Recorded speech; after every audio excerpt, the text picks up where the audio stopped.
ایک اور آیت ہے، آیت نمبر 13، سورۃ نور کی ہے آیت نمبر 13۔ یہاں جب اما عائشہ رضی اللہ تعالی عنہا ام المؤمنین صدیقہ طاہرہ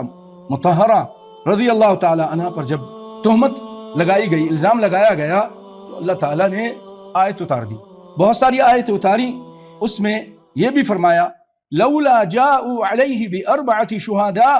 کیوں نہیں لے کر آئے اس بات پر، اس تہمت پر، اس الزام پر 4 گواہ۔ فَإِذْ لَمْ يَأْتُوا بِالشُّهَدَاءِ فَأُولَٰئِكَ عِندَ اللَّهِ هُمُ الْكَاذِبُونَ،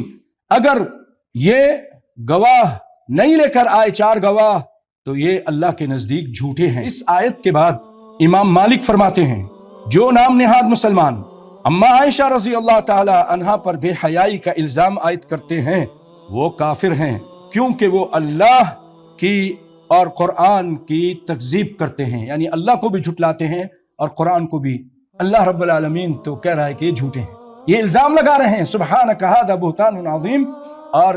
یہ لوگ اما عائشہ پر الزام لگاتے ہیں، جھوٹ بولتے ہیں، قرآن کو بھی جھٹلا رہے ہیں، اللہ کو بھی جھٹلا رہے ہیں، تو یہ کافر ہے۔ اس میں بھی کہا گیا کہ 4 گواہ لے کر آؤ، جیسے اس کی تفسیر میں مفسرین لکھتے ہیں اس بہتان پر انہوں نے 1 گواہ بھی پیش نہیں کیا اما عائشہ پر جب یہ الزام لگایا گیا، جبکہ ان کے لیے 4 گواہ ضروری ہیں، 4 گواہ پیش کرنا ضروری تھا۔ اس کے باوجود، اور مسلمانوں کے بھی اللہ تعالیٰ نے سرزنش کی کہ اس کے باوجود تم ان بہتان تراشوں کو جھوٹا نہیں، تم نے مانا ان کو جنہوں نے الزام لگایا تھا منافقین نے۔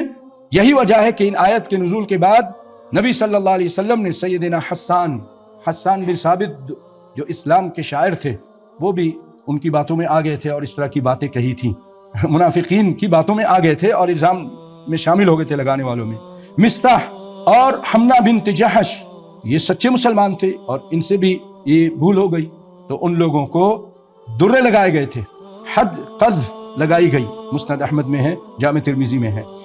تو 4 گواہ لے کر آنا ہے، بہت ضروری ہے۔ یہ بہتان لگانے والے اپنی بات کی تصدیق کے لیے 4 گواہ کیوں نہ لائے؟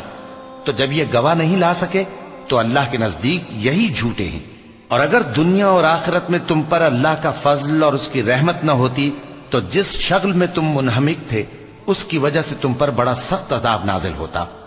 جب تم اپنی زبانوں سے اس کا ایک دوسرے سے ذکر کرتے تھے اور اپنے منہ سے ایسی بات کہتے تھے جس کا تم کو کچھ بھی علم نہ تھا،